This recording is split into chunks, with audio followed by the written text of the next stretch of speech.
Hello friends, എല്ലാവർക്കും ഈ പുഴയും കടന്ന എപ്പിസോഡ് റിവ്യൂയിലേക്ക് സ്വാഗതം. ഈ റിവ്യൂ നിങ്ങൾക്ക് ഇഷ്ടമായെങ്കിൽ ലൈക്ക് ചെയ്തും സബ്സ്ക്രൈബ് ചെയ്തും സപ്പോർട്ട് ചെയ്യണേ. രാധമ്മ ഹോളിലിരിക്കുമ്പോൾ ഗംഗയെയും നിളയെയും കൂട്ടിക്കൊണ്ട് ഹോളിലേക്ക് വരികയാണ് കാവേരി. ഗംഗ പറയുന്നു, എടി എന്താടി, എനിക്ക് തയ്ക്കാനുണ്ട്. അപ്പൊ കാവേരി പറയുകയാണ്, മാർക്കിട്ടിട്ട് ചേച്ചി വയ്ക്കോ. സാരി ഉടുക്കുന്നതിന് മാർക്കിടാൻ തയ്യക്കാരിയായ ഗംഗേച്ചിയെക്കാളും ബെസ്റ്റ് ആരാ? അതിനായമെന്ന് നിള പറയുമ്പോൾ ഗംഗ പറയുകയാണ്, ദേ മിണ്ടാതിരുന്നോണം. നീ കേട്ടോ കാവേരി, ഇവൾ ഇവിടെ ഇരുന്ന് പഠിച്ചോണ്ടിരുന്നതല്ലേ. എന്റെ കൂടെ വന്ന് ഒരു നൂലെടുത്ത് സഹായിക്കില്ല, മൊത്ത സമയവും മൊബൈലിൽ തന്നെ. കാവേരി പറയുകയാണ്, ഇപ്പൊ മനസ്സിലായോ, പഠിപ്പിച്ചുകൊണ്ടിരിക്കുമ്പോൾ ഞാൻ അവൾക്കിട്ട് എന്തിനാ ഓരോന്ന് കൊടുക്കുന്നതെന്ന്. ഗംഗ ചോദിക്കുന്നു, അച്ഛമ്മയുടെ കൊട്ടൻ ചുക്കാതി കിട്ടിയോ? അപ്പൊ രാധമ്മ ചോദിക്കാണ്, അതെന്താടി, എന്റെ കൊട്ടൻ ചുക്കാതി ബസ് പിടിച്ച് കാശിക്ക് പോയോ? ഞാൻ തന്നെ അത് തപ്പിയെടുത്തു. നമ്മുടെ കാര്യം നമ്മൾ തന്നെ നോക്കണമല്ലോ. ഇത് കേട്ട് ഗംഗ പറയുകയാണ്, തുടങ്ങി സെന്റി, നമ്മളത് തപ്പിയെടുത്ത് കൊടുക്കാത്തതിന്റെയോ? എല്ലാം അച്ഛമ്മയുടെ ഓർമ്മ കുറവാ. അച്ഛമ്മയുടെ കണ്ണിലൊഴിക്കുന്ന തുള്ളി മരുന്ന് കാണാനില്ലെന്ന് പറഞ്ഞ് കഴിഞ്ഞ ദിവസം ഈ വീടെടുത്തങ്ങ് മറച്ചു വെച്ചു. ഒടുവിൽ നോക്കുമ്പോഴോ അച്ഛമ്മയുടെ തലയിണ കീഴിൽ തന്നെ ഉണ്ടായിരുന്നു അത്. ഞാൻ പോവാണെന്ന് പറഞ്ഞ ഗംഗ അവിടെ നിന്ന് എഴുന്നേൽക്കുമ്പോൾ കാവേരി പറയുന്നു, ഗംഗേച്ചി അവിടെ ഇരിക്കുക. ഈ സമയം വിനീത് കൊടുത്ത നൈറ്റിയും ഇട്ട് അവിടേക്ക് വരികയാണ് ശാരദ. എല്ലാവരും ശാരദയെ ശ്രദ്ധിക്കുമ്പോൾ ശാരദ പറയുകയാണ്, മണി 9 കഴിഞ്ഞിട്ടും അടുക്കളയിലേക്കൊന്ന് തിരിഞ്ഞു നോക്കരുത് കേട്ടോ. അപ്പൊ നിള പറയുകയാണ്, ഞങ്ങൾ ഇവിടെ ഫാഷൻ ഷോയ്ക്ക് മാർക്കിടുകയാണമ്മേ. ശാരദ ചോദിക്കുന്നു, പിന്നെ ഈ നൈറ്റി വാങ്ങിയത് അത്ര വലിയ ഫാഷൻ ഷോ ആണോ? നൈറ്റി ഒന്ന് കാവേരി ചോദിക്കുമ്പോൾ നിള ചോദിക്കുകയാണ്, അമ്മയ്ക്ക് എന്ത് പറ്റി? ഇത് കേട്ട് ഗംഗ ചിരിക്കുമ്പോൾ എന്താ ചേച്ചി എന്ന് ചോദിക്കുകയാണ് കാവേരി. അപ്പൊ ഗംഗ പറയുന്നു, എടി ഇതേ അമ്മയ്ക്ക് വിനീതേട്ടൻ കൊടുത്ത നൈറ്റിയാ, നമ്മൾ അത് നോക്കിയിരിക്കുകയാണെന്ന് അമ്മ വിചാരിച്ചത്. കാവേരി ചോദിക്കുന്നു, ഒരു നൈറ്റി മാറുന്നതിൽ എന്താ അമ്മ പുതുമ? അയ്യേ ഷെയിം ഷെയിം എന്ന് നിള പറയുമ്പോൾ ചമ്പലോടുകൂടി ചിരിച്ചുകൊണ്ട് ശാരദ ചോദിക്കുന്നു, നിങ്ങളിത് കാര്യമായിട്ടെടുത്തോ? ഞാനൊരു തമാശ കാണിച്ചതല്ലേ? അല്ലെങ്കിൽ തന്നെ നൈറ്റിയിലൊക്കെ എന്താ ഇരിക്കുന്നത് അല്ലേ അമ്മ? വിഷമത്തോടുകൂടി ശാരദ ഒന്ന് നോക്കിയിട്ട് രാധമ്മ ഒന്നും മിണ്ടാതെ ഇരിക്കുകയാണ്. ഈ സമയം സാരിയൊക്കെ എടുത്ത് യമുന എവിടേക്ക് വരുമ്പോൾ ഗംഗ പറയണ, ഇതില് മാർക്കിടാനൊന്നുമില്ല, ആര് കണ്ടാലും 100-ൽ 100 തരും, നല്ല സുന്ദരിയായിട്ടുണ്ട്. യമര ചോദിക്കുന്നു, കാവേരി ചേച്ചിക്ക് ഇഷ്ടപ്പെട്ടോ? അപ്പൊ കാവേരി പറയണ, പിന്നല്ലാതെ, ഞാനല്ലേ നിനക്ക് സാരി ഉടുപ്പിച്ചു തന്നെ, പിന്നെ പ്രത്യേകിച്ച് പറയണോ? അപ്പൊ യമന പറയണ, എന്നാലും ഈ സാരി ഉടുത്തിങ്ങനെ നിൽക്കുമ്പോഴേ ചേച്ചിയുടെ നാവിന്നത് കേൾക്കുമ്പോൾ രസമുണ്ട്. യമുനയെ ചേർത്ത് പിടിച്ച് കവിളിൽ ഉമ്മ കൊടുക്കുകയാണ് കാവേരി. കാവേരി ചോദിക്കുന്നു, പോരെ, നിന്റെ വളർച്ചയുടെ ഓരോ ഘട്ടവും ചേച്ചിക്ക് സന്തോഷമാണ് മോളെ. നീ പിച്ച് വെച്ച് നടക്കാൻ തുടങ്ങിയപ്പോൾ ഞങ്ങൾ അനുഭവിച്ച അതേ സന്തോഷം. അപ്പൊ നിള ചോദിക്കാണ്, ഒരു സാരി ഉണ്ടോ ഉടുക്കാൻ? അല്ല, വെറുതെ ഒരു സാരി ഉടുത്തതിന്റെ പേരില് നിങ്ങൾ എല്ലാവരും കൂടി യമുനേച്ചി അങ്ങ് ആകാശത്തോട്ട് പൊക്കി വെച്ചിരിക്കുകയല്ലേ, അതുകൊണ്ടൊന്ന് ചോദിച്ചു പോയതാ. വല്ല കാര്യമുണ്ടോ? പാടത്ത് വെച്ച കോലം പോലെ ഉണ്ട്. എടി നിന്നെ എന്നു പറഞ്ഞ് യമുന നിളയുടെ അരികിലേക്ക് വരുമ്പോൾ നിള അവിടെ നിന്ന് ഓടിപ്പോവുകയാണ്. യമുനയും പിന്നാലെ ഓടിപ്പോകുന്നു. കാവേരി പറയുന്നു, എടി സാരി മാറ്റണ്ടേ, നാളെ കോളേജിൽ എടുത്തോണ്ട് പോകാനുള്ളതല്ലേ. അങ്ങനെ കാവേരി അവരുടെ പിന്നാലെ പോകുമ്പോൾ പുഞ്ചിരിച്ച ഗംഗ പറയുകയാണ്, കുറച്ച് തയ്ക്കാനുണ്ടമ്മേ, ഇന്ന് പാതിര വരെ ഇരുന്നാലും തീരുമെന്ന് തോന്നുന്നില്ല. അടുക്കളയിലേക്ക് അമ്മ അവരെ ആരെങ്കിലും വിളിക്ക്, ഞാൻ പോട്ടെ. അങ്ങനെ ഗംഗ അകത്തേക്ക് പോകുമ്പോൾ രാധമ്മ ചോദിക്കുകയാണ്, ഒരു സിനിമയിലെ സീൻ കണ്ടതുപോലെ തോന്നുന്നുണ്ടല്ലേ? നമ്മൾ അതിലുണ്ടോന്ന് ചോദിച്ചാൽ ഇല്ല, ഇല്ലേന്ന് ചോദിച്ചാൽ ഉണ്ട്. ഒരു പ്രായം കഴിഞ്ഞാൽ അത്രയൊക്കെ ഉള്ളൂ. പുഞ്ചിരിച്ച് ശാരദ പറയുന്നു, എനിക്കതിൽ വിഷമമൊന്നുമില്ല അമ്മ, നമുക്ക് പകരം നമ്മുടെ മക്കളുണ്ടല്ലോ, നമ്മൾ കൊതിക്കുന്നതും കൂടി നമ്മുടെ മക്കൾക്കല്ലേ കിട്ടുന്നത്, അതുകൊണ്ട് നമ്മൾ സന്തോഷിക്കുകയല്ലേ വേണ്ടത്. അങ്ങനെ ശാരദ വിഷമത്തോടുകൂടി അരവിന്ദന്റെ ഫോട്ടോയിലേക്ക് നോക്കുകയാണ്. പിന്നീട് കാണിക്കുന്നത് സത്യപാലനും രാജേശ്വരിയും വിവാഹകാര്യം സംസാരിച്ചുകൊണ്ടിരിക്കുകയാണ്. ഈ സമയം അവിടേക്ക് വന്ന നിവിൻ അവരെ ശ്രദ്ധിക്കുകയാണ്. രാജേശ്വരിയും സത്യപാലനും നിവിനെയും ശ്രദ്ധിക്കുന്നു. രാജേശ്വരി പറയുന്നു, ഓരോരുത്തർക്കും പേഴ്സണൽ മെസ്സേജ് അയക്കണം, കല്യാണത്തലേന്ന് റിമൈൻഡർ ആയിട്ട് കാർഡ് ഒന്നുകൂടി അയക്കണം. അപ്പൊ സത്യപാലൻ പറയുകയാണ്, വിളിച്ചു കഴിഞ്ഞ് ഓരോരുത്തരെയും ഫോൺ വിളിച്ച് എത്ര പേര് വരുമെന്ന് ഉറപ്പാക്കാൻ ആസിഫിനോട് പറയണം, അതനുസരിച്ച് വേണ്ടേ റൂം ബുക്ക് ചെയ്യാൻ. അതേന്ന് രാജേശ്വരി പറയുമ്പോൾ സത്യപാലൻ പറയുകയാണ്, ആരെയും വിട്ടുപോകരുത്. അവിടേക്ക് വന്ന നിവിൻ പറയുന്നു, അച്ഛാ എനിക്കൊന്ന് സംസാരിക്കാനുണ്ട്. എന്തെന്ന് സത്യപാലൻ ചോദിക്കുമ്പോൾ രാജേശ്വരി പറയുകയാണ്, എന്താണെന്ന് അറിയില്ലേ? അപ്പൊ സത്യപാലൻ പറയുന്നു, നീ ഇങ്ങോട്ടിരിക്കെ. രാജി, എനിക്കൊരു കോഫി വേണം. അപ്പൊ രാജേശ്വരി പറയുകയാണ്, ഇപ്പൊ ഒരെണ്ണം കുടിച്ചതല്ലേ ഉള്ളൂ. അപ്പൊ സത്യപാലൻ പറയുകയാണ്, ഒന്നുകൂടി വേണമെന്ന് തോന്നുന്നു, ഇവനും കൂടി എടുത്തോ. എനിക്കൊന്നും വേണ്ടെന്ന് നിവിൻ പറയുമ്പോൾ രാജേശ്വരി പറയുകയാണ്, അമ്മയുടെ കോഫി കുടിക്കാൻ വേണ്ടി തിരുവനന്തപുരത്തു നിന്ന് വരുന്നു എന്ന് പറയുന്നവനാ, എല്ലാം പടമായിരുന്നു അല്ലേ. സന്ധ്യ, ഒരു കോഫി എടുത്തോ, ഇതാ വരുന്നു മേഡമെന്ന് സന്ധ്യ പറയുമ്പോൾ രാജേശ്വരി പറയുകയാണ്, കോഫി കിട്ടിയാ പോരെ, സന്ധ്യ കൊണ്ടുവരും. ഇത് കേട്ട് രാജേശ്വരി എന്ന് നോക്കിയിട്ട് സത്യപാലൻ പറയുന്നു, നീ പറ. അപ്പൊ നിവിൻ പറയുകയാണ്, അച്ഛാ രാഗിണിയുമായിട്ടുള്ള വിവാഹത്തിന് എനിക്ക് താല്പര്യമില്ലാന്ന് അറിഞ്ഞിട്ടും നിങ്ങൾ അതുമായിട്ട് മുന്നോട്ട് പോയത് ശരിയായില്ല. ഇത് കേട്ട് സത്യപാലൻ ചോദിക്കുന്നു, പിന്നെ നിനക്കെന്താ താല്പര്യം? രാജേശ്വരി ചോദിക്കുന്നു, അവൻ എന്താ താല്പര്യമെന്ന് സത്യേട്ടൻ അറിയില്ലേ? ആ നശിച്ചവളെ ഇവിടെ ജോലിക്ക് വെക്കുന്നതിന് മുമ്പേ ഞാൻ ആലോചിക്കണമായിരുന്നു. കണ്ണും കൈയും നോട്ടും ഒക്കെ ആയിട്ട് എന്റെ ചെറുക്കനെ വശീകരിച്ചെടുത്തു. ഇത് കേട്ട് നിവിൻ പറയുന്നു, ദേ കാവേരി ഒന്നും പറയണ്ടമ്മേ, എനിക്ക് അങ്ങോട്ടാ ഇഷ്ടം. അപ്പൊ രാജേശ്വരി ചോദിക്കുന്നു, ഇഷ്ടപ്പെടാൻ എന്തുണ്ടായിട്ടാടാ? ഇതുപോലെ ഒരു മരം കയറി ഭൂലോക അഹങ്കാരി. അപ്പൊ നിവിൻ പറയുകയാണ്, അതെ അമ്മയുടെ അത്ര അഹങ്കാരമൊന്നും കാവേരിക്കില്ല. രാജേശ്വരി ചോദിക്കുന്നു, സത്യേട്ടാ ഇവൻ പറഞ്ഞത് കേട്ടോ? അപ്പൊ സത്യപാലൻ ചോദിക്കാണ്, എന്തിനാ വെറുതെ രണ്ടുപേരും വഴക്കിടുന്നത്, സംസാരിച്ചാ പോരെ? രാജേശ്വരി ചോദിക്കുന്നു, സത്യേട്ടാ നമുക്ക് ഒപ്പം നിൽക്കാൻ സ്ഥിതിയുള്ളവൾക്ക് വേണ്ടിയാണോ ഇവൻ ഈ വാദിക്കുന്നത്? നിവിൻ ചോദിക്കുന്നു, സ്ഥിതിക്ക് എന്താ കുഴപ്പം? അച്ഛാ, അച്ഛനെങ്കിലും എന്നെ ഒന്ന് മനസ്സിലാക്കണം. എനിക്ക് കാവേരിയാണ് അച്ഛാ ഇഷ്ടം. ഞാൻ കാവേരിയെ മാത്രമേ വിവാഹം കഴിക്കൂ. ഞാൻ എടുത്തിരിക്കുന്ന പ്രതിജ്ഞയാണത്.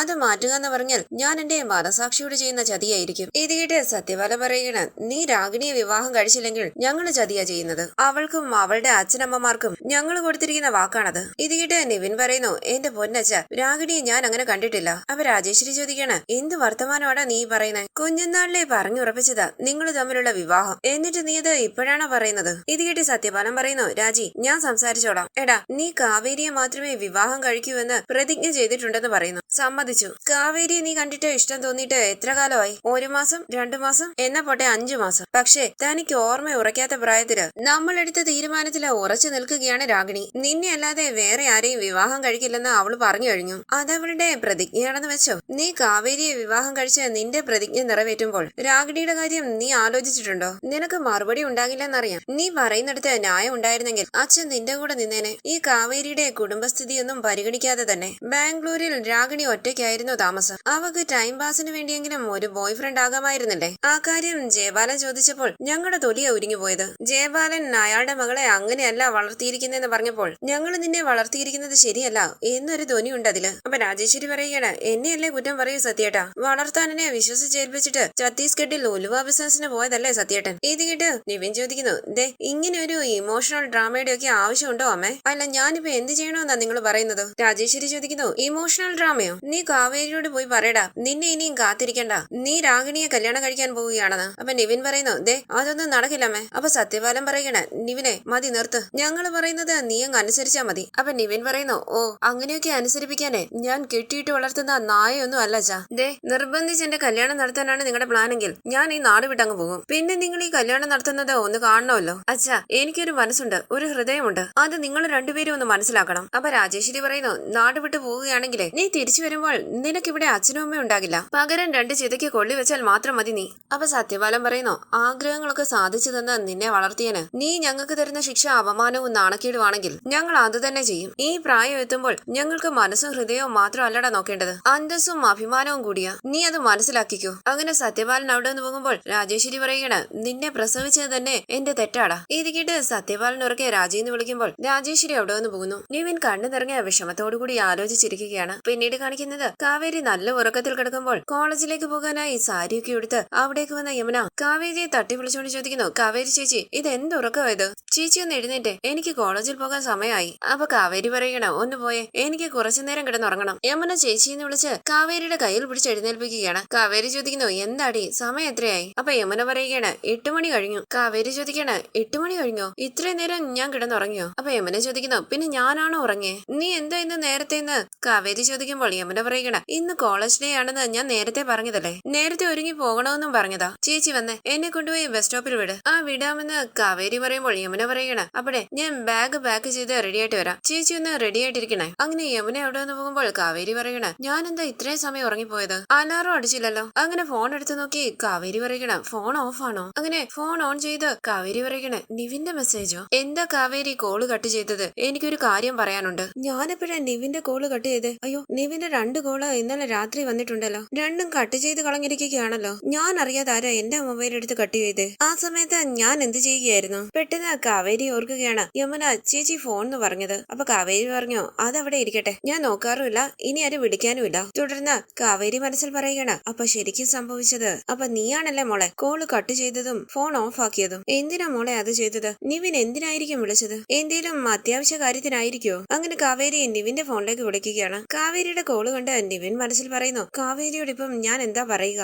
അവളെ ഇഷ്ടമാണെന്ന് പറഞ്ഞാൽ രാഗിണിയുമായിട്ടുള്ള കല്യാണം നിശ്ചയിച്ചിരിക്കുന്ന കാര്യവും പറയേണ്ടി വരില്ലേ? വേണ്ട, അച്ഛനോടും അമ്മയോടും സംസാരിച്ച് രാഗിണിയുമായിട്ടുള്ള ബന്ധം എങ്ങനെയെങ്കിലും ഒഴിവാക്കാം. അത് കഴിഞ്ഞ് കാവേരിയോട് ഇക്കാര്യം പറഞ്ഞാൽ മതി. അല്ലെങ്കിൽ ഒഴിവാക്കാൻ പറ്റാത്ത എന്ത് കാരണം പറയും കാവേരിയോട്? അപ്പൊ കാവേരി മനസ്സിൽ പറയുന്നു, നിവിൻ എന്താ കോൾ അറ്റൻഡ് ചെയ്യാത്തത്? എന്തെങ്കിലും തിരക്കിലായിരിക്കും, കുറച്ചു കഴിയുമ്പോൾ വിളിച്ചു നോക്കാം. അങ്ങനെ കാവേരി ആലോചിച്ചിരിക്കുമ്പോൾ ബാഗും എടുത്ത് അവിടേക്ക് വന്ന യമുന ചോദിക്കുന്നു, അല്ല ചേച്ചി ഇതുവരെ റെഡി ആയില്ലേ? അപ്പൊ കാവേരി പറയണ, ഒരു 2 മിനിറ്റ്, ഞാൻ ഇപ്പൊ റെഡി ആയിട്ട് വരാം. യമുന ചോദിക്കുന്നു, ഇനി ബ്രഷ് ഒക്കെ ചെയ്ത് കുളിയൊക്കെ കഴിഞ്ഞ് എപ്പോഴാ ചേച്ചി വരുന്നേ? അപ്പൊ കാവേരി പറയണ, അങ്ങനെയാണെങ്കിൽ വിനീതേട്ടനോട് പറയട്ടെ, അവിടെ കൊണ്ടാക്കും. അപ്പൊ യമുന പറയണ, അതൊന്നും വേണ്ട ചേച്ചി, ചേച്ചിയുടെ ആ സ്കൂട്ടി ഒന്ന് തരുമോ? പുഞ്ചിരിച്ച് കാവേരി പറയണ, അതിനെന്താ, നീ എടുത്തോ. അപ്പൊ യമുന പറയണ, അച്ഛനുണ്ടായിരുന്നെങ്കിൽ എനിക്കും ഇപ്പൊ ഒരു പുതിയ സ്കൂട്ടി എടുത്തു തരുമായിരുന്നു. ഈ ബർത്ത്ഡേക്ക് വണ്ടി വാങ്ങി തരാമെന്ന് അച്ഛൻ പറഞ്ഞിരുന്നത്. സ്കൂട്ടറിന്റെ കീ എടുത്തു കൊടുത്തുകൊണ്ട് കാവേരി പറയുന്നു, ചേച്ചിയുടെ എന്തെങ്കിലും നിനക്ക് വേണമെങ്കിൽ ഇത്ര വിശദീകരണത്തിന്റെ ആവശ്യമൊന്നുമില്ല. നേരത്തെ നിനക്ക് വണ്ടി വാങ്ങി തരാതിരുന്നതേ നീ കുഞ്ഞായിരുന്നല്ലോ. എവിടെയെങ്കിലും പോയി എന്തെങ്കിലും അപകടം ഉണ്ടായി ആ പേടി കൊണ്ടായിരുന്നു. പക്ഷെ